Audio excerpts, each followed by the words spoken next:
নমস্কার বন্ধুরা, JP computer থেকে আপনাদের সকলকে জানাই আন্তরিক শুভেচ্ছা এবং ভালোবাসা। তো আজকের গুরুত্বপূর্ণ টপিক নিয়ে আজকের আলোচনা।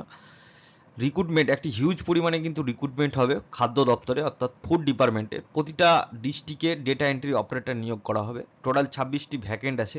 তা আপনারা এই ডেটা এন্ট্রি অপারেটরটা কীভাবে অ্যাপ্লাই করবেন এবং কি কি ডকুমেন্ট আপনার লাগবে, সমস্ত কিছু তথ্য নিয়ে আজকের এই ভিডিওটি। তো চলুন ভিডিও শুরু করা যাক। তো প্রথমে আপনারা এই যে পোর্টালটি আছে সেই পোর্টালটি ওপেন করে নেবেন। ওপেন করে নেওয়ার পরে রিক্রুটমেন্ট অপশানে আপনারা ক্লিক করবেন। রিক্রুটমেন্ট অপশানে যখনই আপনারা ক্লিক করবেন তখনই আপনাদেরকে দেখতে পাবেন যে এইখানে কিন্তু দেখাচ্ছে যে 26টি ডেটা এন্ট্রি অপারেটর নিয়োগ করা হবে। এটি আপনি নোটিস। তো এখানে লাস্ট ডেট রয়েছে 20/6/2025, আর এখানে আপনারা অ্যাপ্লাই করবেন। তো প্রথমে আমরা নোটিশ নিয়ে একটু আলোচনা করব, তারপর কিভাবে অ্যাপ্লিকেশানটা আমরা করব সেই সমস্ত কিছু নিয়ে আজকের হবে। তো প্রথমে আমরা নোটিশটি ক্লিক করে দেখে নেব যে নোটিশটি আদৌ কি বলা হয়েছে। তো এই হচ্ছে সেই নোটিশ। সেই নোটিশটি কিন্তু আপনারা দেখতে পাচ্ছেন যে 4/6/2025 কিন্তু বেরিয়ে গেছে। তো এখানে বলা হয়েছে যে একটা ডেটা এন্ট্রি অপারেটর নিয়োগ করা হবে টেম্পোরারি বেসিস, অর্থাৎ 1 ইয়ারের জন্য, কিন্তু পরে এক্সটেন্ডেড করে দেওয়া হবে। তো একটা ডিস্ট্রিক্ট জন্য একজন করে, one applicant can be apply one district, অর্থাৎ একজন কিন্তু একটা ডিস্ট্রিক্টেই অ্যাপ্লিকেশান করতে পারবেন। তো পুরো সমস্ত কিছু তথ্য আজকে বলছি, জাস্ট একটু দেখে দিচ্ছি আপনাদেরকে। তো এখানে কোন ডিস্ট্রিক্টে কত কটি রয়েছে সমস্ত কিছু আছে, আপনারা নোটিফিকেশানটি ডাউনলোড করে পড়ে নেবেন। ক্রাইটেরিয়া কি?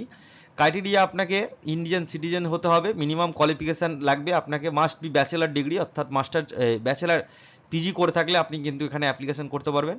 কম্পিউটার সার্টিফিকেট কিন্তু আপনাকে লাগবে। আর এখানে এজ লিমিট 21 থেকে 35 বছর বয়স পর্যন্ত হতে হবে। 16,000 টাকা পর্যন্ত আপনাকে বেতন দিবে। জব রেসপন্সিবিলিটি সমস্ত কিছু কিন্তু এখানে লেখা রয়েছে। এরপরে নিচে সিলেকশন প্রসেস দেওয়া আছে। সিলেকশন প্রসেস বলতে আপনাকে মাধ্যমিকের আপনি যে পরীক্ষা দিয়েছিলেন সেখানে আপনাকে 30 নাম্বার পর্যন্ত থাকবে এবং পার্সেন্টেজ 30 থাকবে, এবং হায়ার সেকেন্ডারিতেও 30 থাকবে, এবং গ্র্যাজুয়েশনেও 40 থাকবে, টোটাল 100 নাম্বার। তো এখানে আপনাদের নিয়োগ হবে টেস্ট, অর্থাৎ ফার্স্ট ফেজকে ডাকবে, ঠিক আছে, টোটালটাই নিয়োগ করা হবে, এবং কম্পিউটার বা যে এক্সেল পাওয়ার পয়েন্ট এই সমস্ত কিছুর ওপরেই করা হবে। ফেজ 2 ইন্টার করা হবে।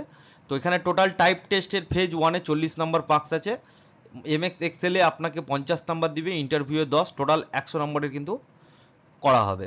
তো এটি প্রতিটা কিন্তু আপনাদের যারা এখানে অ্যাপ্লিকেশান করবেন, তো আপনাদের যে ডিস্ট্রিক্টের যে নোডাল অফিসার রয়েছে, অর্থাৎ ডিএম অফিস বা এডিএম অফিস, সেই অফিসে কিন্তু পরীক্ষাটা হবে, ইন্টারভিউটা হবে এবং সমস্ত কিছু টেস্ট হবে।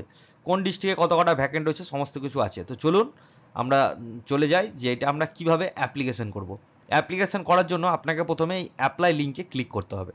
অ্যাপ্লাই লিঙ্কে ক্লিক করলেই প্রথমে বলে রাখি আপনাদের কিন্তু আধার কার্ডের সাথে মোবাইল নাম্বার লিঙ্ক থাকতে হবে। যদি না থাকে তাহলে কিন্তু এখানে অ্যাপ্লিকেশান করতে পারবেন না। তো এখানে প্রথমে গিয়ে আপনারা আপনাদের যে আধার নাম্বার, সেই আধার নাম্বারটি আপনারা এখানে দিয়ে দেবেন। তো দেখুন আমি এখানে দিয়ে দিচ্ছি।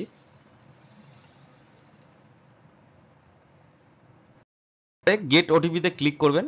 গেট ওটিপিতে ক্লিক করলে একটা ওটিপি চলে আসবে আপনার ফোনে, অর্থাৎ আধার কার্ডের সাথে যে নাম্বারটি রয়েছে সেই নাম্বারে কিন্তু একটি ওটিপি চলে আসবে। ওটিপি চলে আসার পরে এখানে আপনারা আপনাদের যে ওটিপি সেই ওটিপিটা দিয়ে ভ্যালিড অপশানটায় ক্লিক করবেন। ভ্যালিড অপশানে ক্লিক করলে আপনাদের কাছে কন্টিনিউভাবে চলে আসবে, আপনার নাম এবং ছবি চলে আসবে। দেন এখানে কন্টিনিউ করবেন। কন্টিনিউ করার পরে একটু নিচে স্ক্রল করবেন, এখানে দেখতে পাচ্ছেন যে আপনি কোন ডিস্ট্রিক্টের জন্য এখানে অ্যাপ্লিকেশান করবেন। তো এখানে ডেটা এন্ট্রি অপারেটরের জন্য আপনারা ক্লিক করলেন। ক্লিক করার পরে আমি এখানে যেমন মুর্শিদাবাদ অপশানটি চুজ করেছি, মুর্শিদাবাদ অপশানটি চুজ করার পরে এখানে আমি সাবমিট অপশানে ক্লিক করলাম। ক্লিক করার পরে নেক্সট স্টেপ, অর্থাৎ আপনাকে ইয়েস করে দেবেন। ইয়েস করার পরে আপনার পুরো এখানে ফাদার নেম দিয়ে দিবেন। ফাদার নেম দেওয়ার পরে এখানে আপনি আপনার মাদার নেম দিবেন, মেল আইডি দিবেন, মোবাইল নাম্বার দিবেন, সমস্ত কিছু দেবেন, চলে যাবেন। নেক্সট অপশানে গেলে আপনার কাছে এখানে কিন্তু টোটাল অ্যাড্রেস লাইন চাইবে। তো এই অ্যাড্রেস লাইনটি আপনারা পার্মানেন্ট অ্যাড্রেস এবং প্রেজেন্ট অ্যাড্রেস সেমটি ফিল আপ করে দেবেন। সাবমিট অপশানে ক্লিক করলে আপনাকে এখানে কোয়ালিফিকেশান চাইবে, আমি দিয়ে দিচ্ছি। কোয়ালিফিকেশানে আপনার কত বোর্ড কত নাম্বার পেয়েছেন এবং এখানে আপনার কী কী ডকুমেন্ট। তো প্রথমে বলে রাখি ডকুমেন্ট কিন্তু পিডিএফ ফরম্যাটে আপনাকে আপলোড করতে হবে 300 কেবির মধ্যে, ঠিক আছে। আপনার এখানে যে সার্টিফিকেট বলছে, অর্থাৎ এখানে আপনি মাধ্যমিক দিবেন, এখানে আপনি আপনার উচ্চ মাধ্যমিক দিবেন, এখানে আপনার হায়ার এডুকেশান দিবেন, এরপরে আপনাকে এখানে কম্পিউটার এডুকেশানটা দেবেন। দেওয়ার পরে এখানে চুজ ফাইল করে আপনারা সিলেক্ট করার পরে এখানে ক্লিক করে দেবেন। ওটা কমপ্লিট করার পরে আপনাকে এখানে ওয়ার্ক এক্সপিরিয়েন্স চাইবে, অর্থাৎ আপনার যদি কোনো ওয়ার্ক এক্সপিরিয়েন্স থাকে সেক্ষেত্রে কিন্তু আপনি এখানে দিতে পারেন, যদি না থাকে তাহলে আপনাকে কিছু দেওয়ার প্রয়োজন নেই।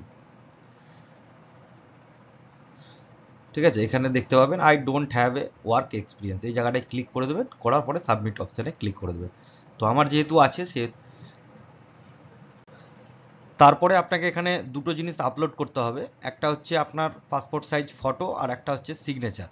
এই দুটো কিন্তু অবশ্যই আপলোড করে নেবেন। সেটা কিন্তু আপনাকে জেপিজি ফাইল আপলোড করতে হবে আফটার 300 কেবি, অর্থাৎ অ্যালাউ 300 কেবির মধ্যে কিন্তু আপনাকে এখানে আপলোড করতে হবে। তারপরে আপনারা ফটো অপশানে ক্লিক করবেন, ফটো অপশানে ক্লিক করে আপনার যে পাসপোর্ট সাইজ ছবি সেই পাসপোর্ট সাইজ ছবিটি আপলোড করে দেবেন। এই অপশানে ক্লিক করার পরে আপনারা সাবমিট অপশানে ক্লিক করবেন। সাবমিট অপশানে ক্লিক করলে আপনাদের নেক্সট পেজটি ওপেন হয়ে যাবে, আসবে নাম্বারটি চলে এসে আপনি তখন লাস্টে ট্র্যাক করতে পারবেন যে কিভাবে সমস্ত কিছু কাজ চলছে।